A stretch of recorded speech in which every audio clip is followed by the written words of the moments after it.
চুয়াডাঙ্গা সীমান্তে 11 জনকে ঠেলে পাঠানোর চেষ্টা রুখে দিয়েছে বিজিবি। মৌলভীবাজারের বড়লেখা সীমান্তের ভারতের 2 চোরকে লক্ষ্য করে গুলি।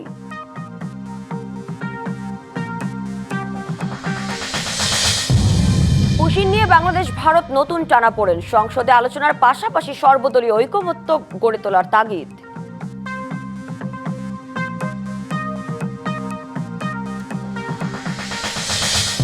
বাজেটে তথ্য ও যোগাযোগ প্রযুক্তি খাতে 2000 কোটি টাকার বরাদ্দকে ইতিবাচক বলছেন বিশেষজ্ঞরা।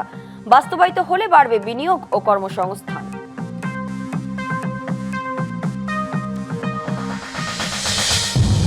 যুক্তরাষ্ট্র ইরান শান্তি চুক্তি আজকের মধ্যেই, দাবি মার্কিন প্রেসিডেন্ট ট্রাম্পের।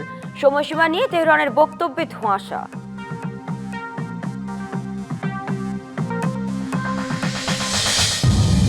অস্ট্রেলিয়াকে হোয়াইট ওয়াশের লক্ষ্যে আজ মাঠে নামবে বাংলাদেশ। মিরপুর সিরিজের শেষ ওয়ানডে শুরু সকাল 11টায়।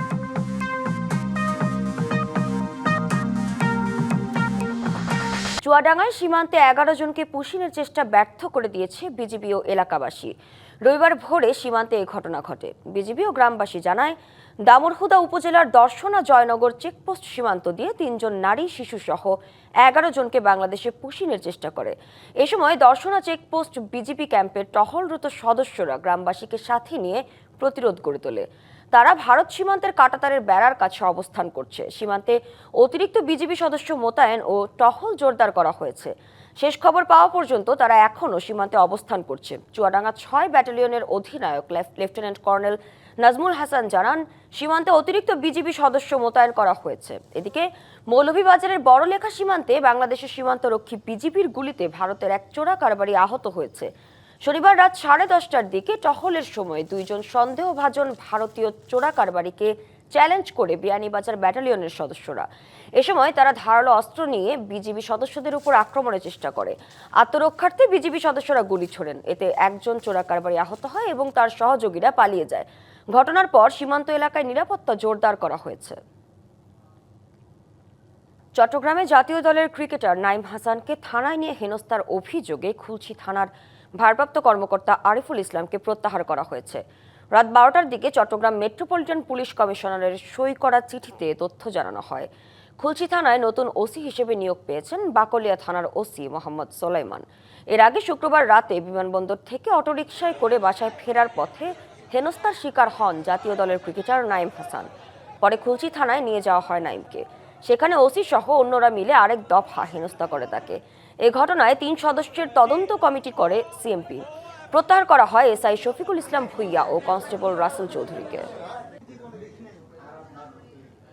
তথ্য ও যোগাযোগ প্রযুক্তি খাতে 2026-27 অর্থ বছরে বরাদ্দ 2049 কোটি টাকা।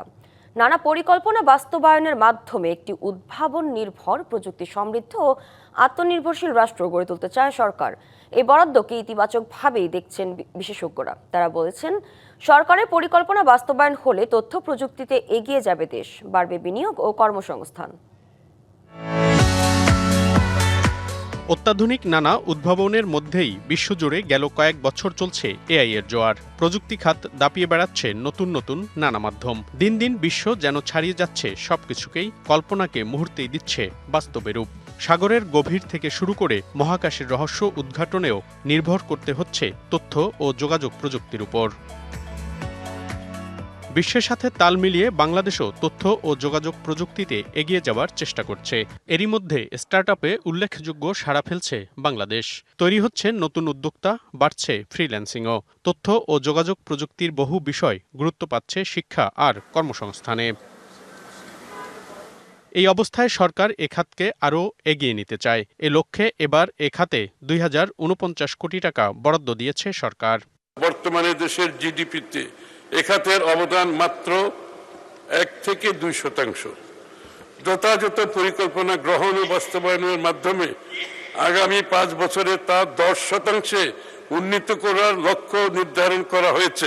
সরকারের এই বাজেটকে ইতিবাচকভাবে দেখছেন বিশেষজ্ঞরা। যে আমাদের স্টার্টআপস আছে, আমাদের ফ্রিল্যান্সাররা আছে, আমাদের কন্টেন্ট ক্রিয়েটাররা আছে, তাদের যে টার্নওভার ট্যাক্সের অব্যাহতি দেওয়া হয়েছে, এইটা একটা আমার মনে হয় খুব ভালো ডিসিশন।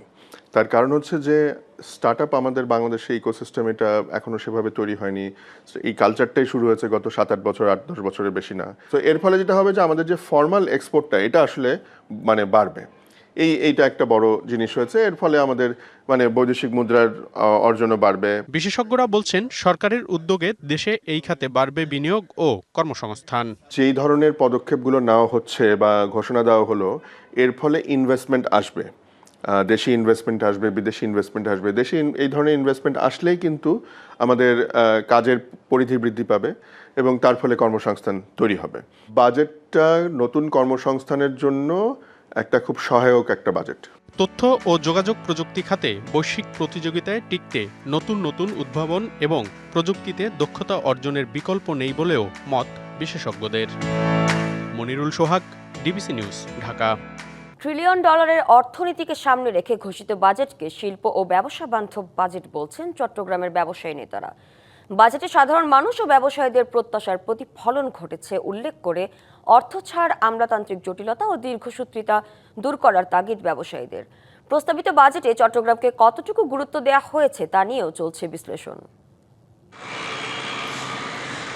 2026-27 অর্থবছরের প্রস্তাবিত বাজেটে অগ্রাধিকার পেয়েছে বাণিজ্যিক রাজধানী চট্টগ্রামের উন্নয়ন। ছোট বড় 40টি গুরুত্বপূর্ণ প্রকল্পের বিপরীতে রাখা হয়েছে 11,628 কোটি টাকার বড় অঙ্কের বরাদ্দ। গত অর্থবছরের মূল বাজেটে এই বরাদ্দের পরিমাণ ছিল 9,404 কোটি টাকা। সেই হিসেবে এবার চট্টগ্রামের বরাদ্দ বাড়ল 2,224 কোটি টাকা। মাতারবাড়ি গভীর সমুদ্র বন্দর ও বে টার্মিনালের মতো মেগা প্রকল্পের কারণে এবারও বরাদ্দের সিংহভাগ 4,363 কোটি টাকা পেয়েছে বন্দর। ওয়াসার মেগা প্রকল্পে দেয়া হয়েছে 760 কোটি টাকা ও কর্ণফুলী নদীর উপর বহুল প্রতীক্ষিত কালুরঘাট সেতু নির্মাণে বরাদ্দ দেয়া হয়েছে 697 কোটি টাকা। ফ্যামিলি কার্ড থেকে শুরু করে, কৃষক কার্ড থেকে শুরু করে, জেলে কার্ড থেকে শুরু করে প্রবাসীদের জন্য যে সুযোগ সুবিধার কথা বলা হচ্ছে, শিক্ষা ব্যবস্থা যেটা উন্নয়নের চেষ্টা করা হচ্ছে আগের তুলনায়, এটা একটা সুষম এবং বাজেট বলে আমরা মনে করতেছি। তবে জলাবদ্ধতা নিরসন ও ফ্লাইওভারের মতো মেগা প্রকল্প শেষ পর্যায়ে থাকায় কমেছে সিডিএর বরাদ্দ। রাখা হয়েছে 778 কোটি টাকা। সিটি কর্পোরেশনের 5টি প্রকল্পের মধ্যে 3টিতেই কোনো বরাদ্দ পায়নি।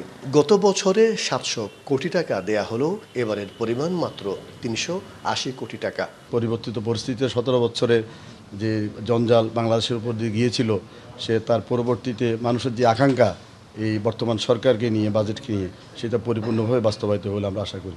ব্যক্তি করদাতাদের টার্নওভার করের আওতামুক্ত সীমা 3 কোটি থেকে বাড়িয়ে 4 কোটি টাকা ও ব্যাংক স্থিতির ক্ষেত্রে আবগারি শুল্ক অব্যাহতির সীমা 3 লাখ থেকে বৃদ্ধি করে 4 লাখ টাকা করায় সাধারণ মানুষ ব্যাংকে টাকা রাখতে উৎসাহী হবে জানান বিশেষজ্ঞরা। দেখুন, যত বেশি বাজেট বড় হবে তত বেশি আমাদের ট্যাক্সের লাইবিলিটি আমাদের উপর আসবে। সেক্ষেত্রে আমি মনে করি কর যারা দিচ্ছেন তাদের উপর আরও বেশি চাপাচাপি না করে করের আওতাটাকে, করের নেটটাকে, করের জালটাকে যদি আর কি সম্প্রসারিত করা যায়, আর যারা করের আওতার বাইরে রয়েছে বা তারা আসলে কর দেওয়াটা উচিত। ঢাকা চট্টগ্রাম এলিভেটেড এক্সপ্রেসওয়ে, ঢাকা চট্টগ্রাম রেলপথের দূরত্ব 80 কিলোমিটার কমানো, শিল্প কারখানায় নিরবচ্ছিন্ন গ্যাস, বিদ্যুৎ ও পানি সরবরাহ বাস্তবায়নের পরামর্শ ব্যবসায়ী নেতাদের। মাসুদুল হক, ডিবিসি নিউজ, চট্টগ্রাম। সিলেটে প্রিপেইড মিটারের গ্রাহক চরম ভোগান্তিতে পড়েছেন রিচার্জ টোকেন নিয়ে। টাকা রিচার্জের পর দেয়া হচ্ছে অস্বাভাবিক পরিমাণের ডিজিট। 80 থেকে 240 সংখ্যার টোকেন নম্বর তুলতে ভুল হচ্ছে বেশিরভাগেরই। অনেকের মিটার হচ্ছে লক, সেই মিটার সচল করতে আবার গুনতে হচ্ছে বাড়তি টাকা। এমন পরিস্থিতিতে রয়েছে বিদ্যুৎ বিভাগের অসহযোগিতার অভিযোগ, যদিও তা অস্বীকার করছেন কর্মকর্তারা। সিলেটে প্রিপেড মিটার নিয়ে ভোগান্তিতে নাকাল এমন অসংখ্য গ্রাহক। প্রিপেড মিটারে রিচার্জের পর অস্বাভাবিক লম্বা ডিজিটের টোকেন আসছে মেসেজে। সংখ্যাটি 60 থেকে 240 পর্যন্ত। এই নম্বর মিটারে বসিয়ে বিদ্যুৎ সচল রাখতে ঘাম ঝরাতে হচ্ছে দক্ষ গ্রাহকদেরই। আর যারা একটু বয়স্ক কিংবা অনভিজ্ঞ, তাদের জন্য এটি যেন এক বিভীষিকা। হরহামেশাই লক হয়ে যাচ্ছে মিটার, ফলে তীব্র গরমে বিদ্যুৎহীন থাকতে হচ্ছে ঘন্টার পর ঘন্টা। 200টা দে 300টা দে লম্বর দিয়ে আমরা তো এইটা করে আমরা খিলা চালাই। আমি নিজের দোস্ত জানি না, একবার দুইবার তিনবার মারার পরে মিটার লক। আমার মতো মানুষ যদি এটা না করতে পারে, বয়োবৃদ্ধরা আছেন, অনেক প্রতিবন্ধী মানুষ হয়তো আছেন, তারা কিভাবে এটা করবে? অভিযোগ রয়েছে সমস্যা সমাধানে সহযোগিতা করছে না বিদ্যুৎ বিভাগ। এই যে মানুষের ভোগান্তি, আসলে দায়ভার কে নেবে আসলে এটা বলা মুশকিল।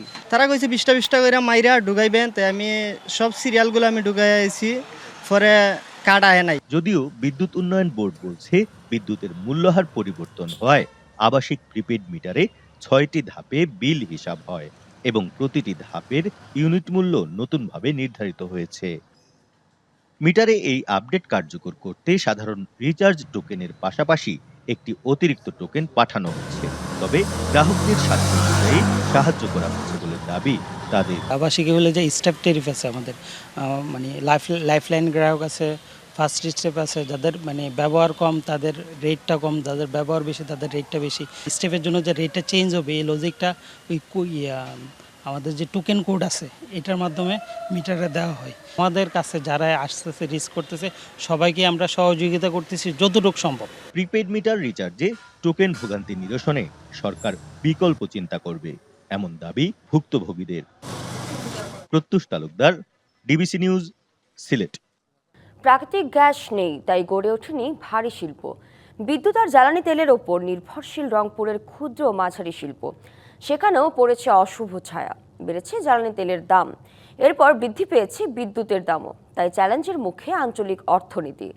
উত্তরের শিল্প টিকিয়ে রাখতে বিশেষ নীতি, বিদ্যুৎ সহায়তা ও আঞ্চলিক প্রণোদনার দাবি উদ্যোক্তাদের।